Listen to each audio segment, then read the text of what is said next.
دیکھیے اللہ تبارک و تعالیٰ فرماتا ہے میں نے اپنے کلام کو نازل کیا ہے، اتارا ہے تو میں اس کی حفاظت خود کروں گا۔ میں اس کی حفاظت کے لیے کسی بھی قوم کا، کسی بھی انسان کا، کسی بھی مخلوق کا محتاج نہیں ہوں۔ یاد رکھو میرے بھائیوں، جتنی بھی کتابیں ہیں آسمانی، توریت سے لے کر زبور، انجیل، صحف ابراہیم، سب میں تغیر اور تبدل ہو گیا، لیکن قرآن مجید ایک ایسی کتاب ہے جو اپنی اصلی حالت پر باقی ہے اور قیامت تک اپنی اصلی حالت پر یہ قرآن رہے گا۔ دنیا بدل جائے گی، چیزیں بدلتی رہیں گی، حالات بدلتے رہیں گے، لیکن یہ قرآن نہیں بدلا جائے گا۔ ایک مرتبہ رسول اللہ صلی اللہ علیہ وسلم کے پاس ایک صاحب آئے، اس نے کہا ہے میں اسلام میں داخل ہو گیا ہوں، آپ مجھے قرآن سکھا دیجئے، میں جاؤں گا اپنے قبیلے کے اندر، قوم کے اندر، ان کو بتاؤں گا، اس کی دعوت دوں گا۔ آپ صلی اللہ علیہ وسلم نے اس کو قرآن کی صورتیں سکھائی اور پھر وہ اپنی قوم کے اندر گیا تو وہاں جا کر وہ کہنے لگا جیسا قرآن محمد صلی اللہ علیہ وسلم پر نازل ہوتا ہے میرے اوپر بھی نازل ہوتا ہے۔ چنانچہ اس نے نبوت کا دعویٰ بھی کر دیا۔ اس نے جھوٹ بولا تھا اپنی قوم میں جا کر، اور آپ صلی اللہ علیہ وسلم سے بھی جھوٹ بولا تھا۔ وہ قرآن سیکھ گیا اور جا کر اپنی قوم کو کہنے لگا میرے اوپر بھی قرآن اترتا ہے۔ چنانچہ کچھ دنوں کے بعد اس کی موت آئی، اس کی قوم کے لوگوں نے اس کو قبر میں دابا، صبح دیکھا باہر پڑی اس کی لاش۔ لوگوں نے کہا کہ بھئی اس سے عداوت تھی مسلمانوں کو، انہوں نے ایسا کیا ہوگا۔ پھر دوبارہ گہرا گڈھا کھودا، پھر دوبارہ اس کو دبایا، پھر دوبارہ وہ باہر نکلا پڑا تھا۔ صبح کو دیکھا ان کی قوم کے لوگوں نے۔ تیسرے روز پھر دوبارہ اس کو دبایا اور پھر زمین نے پھر اس کو باہر پھینکا، تو اس کی قوم نے یہ کہا یہ کسی نے اس کو اکھاڑ کر نہیں پھینکا، بلکہ یہ اس کے اوپر والے کی اللہ کی لعنت ہے۔ دنیا بھر میں بھی قبر میں دباؤ گے تو یہ قبر میں نہیں رہ سکے گا، اس کے اوپر اللہ کی لعنت ہے۔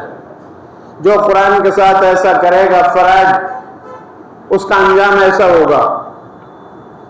بہرحال اللہ تبارک و تعالیٰ آگے یہ فرماتا ہے کہ دیکھو جانور ہیں، جانوروں کا رنگ کیسا ہوتا ہے، چارہ کیسا چرتے ہیں، لیکن دودھ دیتے ہیں تو بالکل وہ دودھ سفید ہوتا ہے۔ یہ اللہ کی کتنی بڑی کاریگری ہے۔ پھر آگے اللہ فرما رہا ہے طرح طرح کے پھل ہیں، حالانکہ پانی ایک ہے اور ہوا بھی ایک ہے، ایک آسمان کے نیچے ہیں، لیکن ہر پھول کا رنگ علیحدہ علیحدہ ہے، ہر پھل کا مزہ اور ذائقہ علیحدہ علیحدہ ہے، کوئی میٹھا ہے، کوئی کھٹا ہے، اور طرح طرح کے موسموں کے اعتبار سے ہم تمہیں اناج اور ترکاریاں، پھل اور فروٹ عطا فرماتے ہیں، پانی جیسی نعمت عطا فرماتے ہیں۔ تم غور کرو اور تم پھر کہاں جا رہے ہو اور تم مجھے چھوڑ کر دوسروں کی عبادت کر رہے ہو۔ اس طرح سے پھر اللہ تبارک و تعالیٰ نے اپنے رسول کے بارے میں، آپ صلی اللہ علیہ وسلم ایک مرتبہ اپنے مکہ میں بیت اللہ کے قریب آرام فرما رہے تھے تو جبرائیل امین آئے اور آپ کو لے کر بیت المقدس آئے سواری پر بٹھا کر، اور پھر وہاں تمام انبیاء علیہ الصلوۃ والسلام کی آپ نے امامت کی۔ جتنے اول سے لے کر آدم سے لے کر آپ صلی اللہ علیہ وسلم تک جتنے انبیاء دنیا میں مبعوث ہوئے تھے، سب نے آ کر آپ صلی اللہ علیہ وسلم کی اقامت میں، آپ کے پیچھے آپ کی امامت میں، سب نے آ کر بیت المقدس میں نماز پڑھی، اور راستے میں آپ صلی اللہ علیہ وسلم نے بہت سارے عجائبات دیکھے۔ ایک قوم کو دیکھا، وہ اپنے ہی ناخنوں سے اپنے چہرے اور سینے کو نوچ نوچ کر کے، ان کے لوہے کے ناخن تھے، ان سے اپنے چہرہ اور سینے کو نوچ رہے ہیں اور لہو لہان ہیں۔ آپ صلی اللہ علیہ وسلم نے معلوم کیا جبرائیل سے کہ یہ کون ہیں؟ جبرائیل نے بتایا یہ وہ لوگ ہیں جو دوسروں کی غیبت کرتے تھے۔ بہرحال پھر آپ آسمانوں پر گئے، پہلے آسمان پر آدم علیہ السلام سے ملاقات ہوئی، دوسرے آسمان پر یوسف علیہ السلام سے ملاقات ہوئی، تیسرے پر عیسیٰ علیہ السلام سے، چوتھے پر ادریس سے، پانچویں پر ہارون علیہ السلام سے، چھٹے پر موسیٰ علیہ السلام سے، ساتویں پر ابراہیم علیہ السلام سے ملاقات ہوئی۔ ابراہیم علیہ السلام بیت معمور ہے، اس بیت اللہ کے اوپر بالکل ٹھیک، وہ فرشتوں کا کعبہ ہے، جس طرح زمین پر انسانوں کا کعبہ بیت اللہ ہے، اس کے اوپر بالکل ٹھیک بیت معمور ہے جس کا فرشتے طواف کرتے ہیں۔ حضرت ابراہیم علیہ السلام وہاں بیٹھ کر بچوں کو قرآن کی تعلیم دیتے ہیں۔ پھر اللہ تبارک و تعالیٰ نے آپ سے بات کی، سدرۃ المنتہا سے بھی آگے آپ بڑھے، عرش معلیٰ تک پہنچے، پھر آپ کو یہ 5 نمازیں دی گئی، اور اللہ نے فرمایا میرے قانون میں تغیر اور تبدل نہیں ہوتا، نماز میں آپ کو 5 وقت کی دے رہا ہوں آپ کی امت کو، لیکن ان پر ثواب میں 50 وقت کی نمازوں کا عطا فرماؤں گا۔ اس طرح سے آگے سورہ بنی اسرائیل میں اللہ پاک فرماتا ہے عبادت صرف میری کرو، اللہ کی عبادت کی جائے۔ اگر ہم اللہ کو چھوڑ کر کسی اور کی عبادت اور پوجا پاٹ کرتے ہیں تو یہ اللہ کے ساتھ بغاوت ہے۔ باطل معبود جو اپنے اوپر سے بیٹھی ہوئی مکھی نہیں ہٹا سکتے، ان کی عبادت کی جا رہی ہے۔ اسی طرح مسلمان بھی لیٹے ہوئے قبروں میں مردوں کی عبادت کر رہے ہیں، ان سے اپنی منتیں مانگ رہے ہیں، قبروں کا طواف کیا جا رہا ہے، عرس لگائے جا رہے ہیں، قوالی اور میلے لگائے جا رہے ہیں۔ یہ اللہ کے ساتھ کھلی ہوئی بغاوت ہے، اس لیے اللہ کی مدد رکی ہوئی ہے، اللہ اس کو پسند نہیں کرتا۔ اللہ احد، اللہ اکیلا ہے، اس کا کوئی شریک اور ساجی نہیں ہے، وہ سب کچھ کے بغیر سب کچھ کر سکتا ہے، ہم سب کچھ کے باوجود کچھ بھی نہیں کر سکتے۔ نہ انسانوں کا محتاج ہے، نہ فرشتوں کا محتاج ہے، وہی ہوا چلاتا ہے، وہی بارش برساتا ہے، اور وہی سمندر کے اندر سے مچھلیوں کو نکالتے ہو آپ، اور طرح طرح کا تازہ گوشت استعمال کرتے ہو۔ رات اور دن کو وہ لاتا ہے، انڈے کے اندر سے بچہ وہ پیدا کرتا ہے، جاندار میں سے مردہ وہ کر دیتا ہے، بنجر زمین پڑی ہوئی اس پر بارش برسا کر اس میں طرح طرح کی چیزیں نکالتا ہے، سیب اور اخروٹ اور بادام اور کشمش نکالتا ہے۔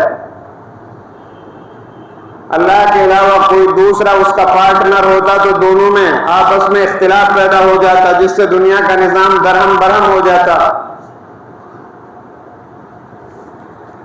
اس کے بعد اللہ تبارک و تعالیٰ فرمایا اپنے ماں باپ کے ساتھ بہتر سلوک کرو۔ ماں نے 9 مہینہ پیٹ میں رکھا، 2 سال دودھ پلایا، آپ 1 گھنٹہ پیٹ پر 5 کلو وزن نہیں باندھ سکتے۔ ماں کتنی مشقت کرتی ہے، اس لیے ماں کے قدموں کے نیچے جنت، باپ جنت کا دروازہ، ماں باپ راضی اللہ راضی، ماں باپ ناراض ہیں اللہ ناراض ہے۔ نہ نماز قبول ہوتی، نہ روزے قبول ہوتے، نہ حج قبول ہوتا اس شخص کا جس کے ماں باپ جس سے ناراض ہوں۔ جبرائیل امین نے فرمایا ہلاک ہو وہ شخص جس کے سامنے اس کے ماں باپ یا ان میں سے کوئی ایک بڑھاپے کو پہنچ جائے، وہ اس کی خدمت کر کے اپنی مغفرت نہ کرے۔ اللہ کے رسول نے اس پر آمین فرمائی۔ بہرحال اپنے ماں باپ کی فرما برداری کی جائے۔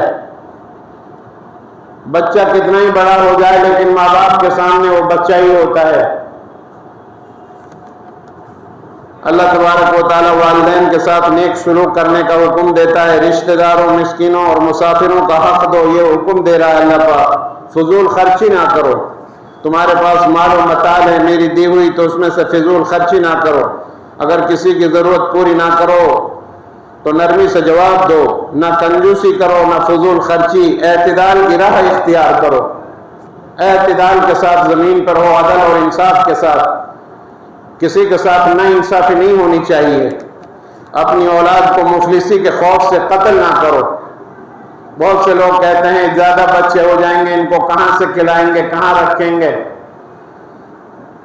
پہلے زمانے میں 1 بیگھہ میں 2-4 من گیہوں ہوتے تھے بڑی مشکل سے. اب اللہ تبارک و تعالیٰ نے 1 بیگھے کے اندر 30 یا 35 من گیہوں دے دیا. 30-35 من گیہوں نکلتا ہے. جیسے جیسے آبادی بڑھتی جا رہی ہے اسی طرح اللہ کی نعمتیں بڑھتی جا رہی ہیں. ایک امرود کو دیکھو, ایک آدمی مشکل سے کھا نہیں پائے گا. ایک انار کو دیکھو, کبھی آپ نے سنا ہوگا کہ فلاں آدمی پانی کی پیاس کی وجہ سے مر گیا. اللہ کی نعمت عام ہے تو ہم لوگ ڈر رہے ہیں. اللہ پاک کہہ رہا میں تمہارے باپ داداؤں کو کھلاتا پلاتا لا رہا ہوں, اب تمہیں بھی دوں گا, تمہاری نسلوں کو بھی دوں گا. پھر اللہ پاک فرماتا ہے زنا کے قریب بھی نہ پھٹکو, زنا سے دور. جیسے ہماری بہن بیٹیاں اس طرح سے دوسروں کی بھی بہن بیٹیاں ہیں. بچیوں کی عزت کرو, احترام کرو, ان کو غلط نظر سے نہ دیکھو. اپنی بہن بیٹیوں کی طرح دوسرے کی بہن بیٹیوں کو دیکھو, اور زنا کا رواج کو ختم کیا جائے. زنا آتا ہے انسانیت کے اندر تو آپس میں لڑائی ہوتی ہے, خوریزی ہوتی ہے, قتل ہوتا ہے, غارت ہوتی ہے. اس لیے اللہ تبارک و تعالیٰ حکم دیتا ہے کہ زنا کے قریب بھی نہ جاؤ.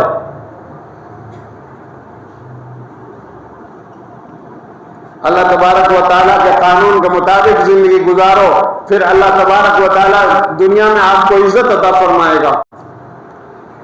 پھر اس کے بعد اللہ کا حکم ہے بغیر قانونی جواز کے کسی کو قتل نہ کرو. قرآن مجید میں پھر اللہ پاک فرماتا ہے قانونی حدود کے باہر یتیم کے مال کے قریب بھی نہ پھٹکو. باہمی قول و قرار کی پابندی کرو. آپس میں جو قول و قرار عہد و پیمان ہو جائے ان کی پابندی کرو.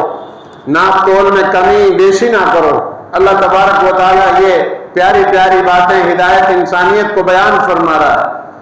جس بات کا علم نہ ہو اس کے پیچھے نہ پڑو. غرور اور تکبر کی چال نہ چلو. یہ وہ حکمت کی باتیں ہیں جو تمہارے رب نے تم پر وحی کی ہیں. اللہ تبارک و تعالیٰ اس طریقے سے ہمیں حکم دے رہا ہے اور اس طریقے سے ہمیں سمجھا رہا ہے کہ میں تمہارے لیے حکمت کی باتیں, نصیحت کی باتیں بیان کر رہا ہوں, اور قرآن مجید میں تمہارے لیے میں نصیحت کر رہا ہوں. اس کے بعد اللہ تبارک و تعالیٰ اصحاب کہف کا واقعہ بیان کرتا ہے. عیسیٰ علیہ السلام کے بعد عیسائیت ختم ہو رہی تھی, بگاڑ آ چکا تھا عیسائیت میں. چند نوجوان بچے اپنے ایمان کو بچانے کے لیے ایک ظالم سے, جو اس وقت کا ظالم بادشاہ تھا, جو ظلم کر کے اصل دین سے لوگوں کو پھیرتا تھا, وہ چند نوجوان بچے اپنے دین کو بچانے کے لیے ایک غار میں آ کر بیٹھ گئے, اور وہاں ان کا کتا بھی ان کے ساتھ میں تھا. قرآن مجید اس کا بھی ذکر کر رہا ہے.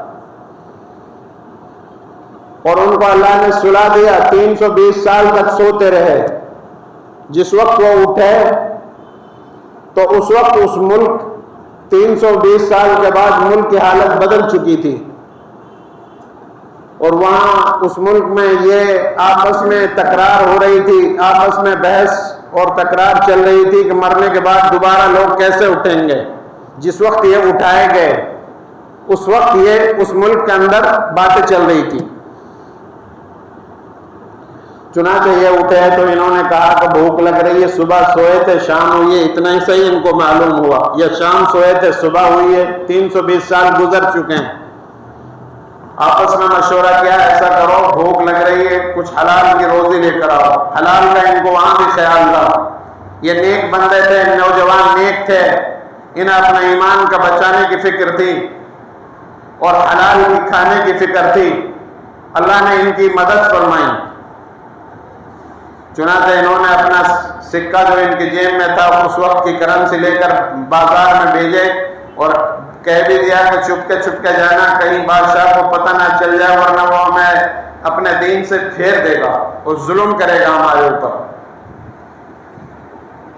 جب یہ بازار میں پہنچے تو انہوں نے پیک کرایا کچھ کھانا اور وہ سکے پرانی کرنسی دی. انہوں نے کہا کہ بھئی یہ تو بدل چکی, 320 سال پہلے کوئی بادشاہ تھا اس زمانے کی سکہ ہے.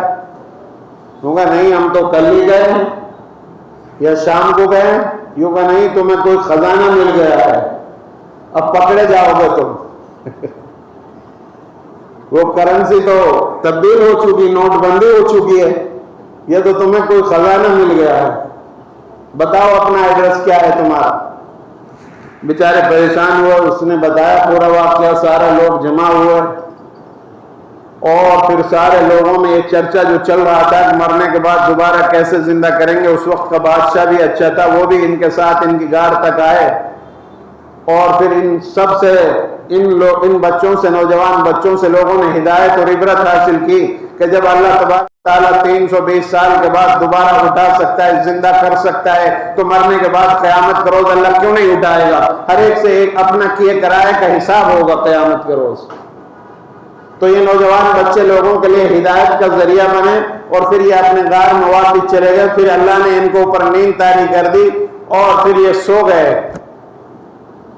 اس طرح جو نیک لوگ ہوتے ہیں ان کو اللہ تبارک و تعالی ہدایت کا ذریعہ بنا دیتا ہے۔ پھر خضر علیہ السلام کا، موسیٰ علیہ السلام کا واقعہ بیان ہوا، طرح طرح سے انسانیت کو اللہ پچھلی قوموں کے واقعات بیان کر کے اس امت کو جھنجھوڑ رہا، سمجھا رہا ہے کہ تم راہ راست پر چلو، تم قوم سمود اور قوم عاد اور اصحاب ہجر کی روش اختیار کرو گے، پھر تم بھی جو ہے تباہ اور برباد کر دیے جاؤ گے۔ سورہ ہجر میں اللہ تبارک و تعالیٰ نے انبیاء علیہ السلام کی دعوت بیان کی ہے۔ ہجر ایک مقام کا نام ہے، جگہ کا نام ہے، بستی تھی، اور وہاں وہ قوم رہتی تھی جن کو نبیوں کو بھیجا تھا، اور جیسے قوم سمود اور عاد کی بستیاں تھی اردن اور بیت المقدس کے درمیان، یہ بھی وہیں آباد تھے۔ ان کے پاس بھی انبیاء علیہ السلام کو دین کی دعوت دینے کے لیے اللہ نے بھیجے تھے، انہوں نے رد کر دی تھی دین کی بات اور قرآن کی بات کو۔ اللہ ان کو سمجھا رہا ہے، ان کے واقعات کو اس امت کو بتا رہا ہے کہ ان لوگوں کی روش اگر تم اختیار کرو گے تو تمہارا انجام بھی ایسا ہوگا جیسے اصحاب ہجر کا ہوا، قوم سمود کا ہوا، قوم عاد کا ہوا، ان کو ہم نے تباہ اور برباد کر دیے۔ اس طرح اللہ ہمیں راہ راست پر چلنے کی ہدایت فرما رہا ہے۔ اللہ سے دعا ہے اللہ رب العالمین مجھے اور آپ سب کو عمل کی توفیق عطا فرمائے۔ آج 15 پارے مکمل ہو گئے۔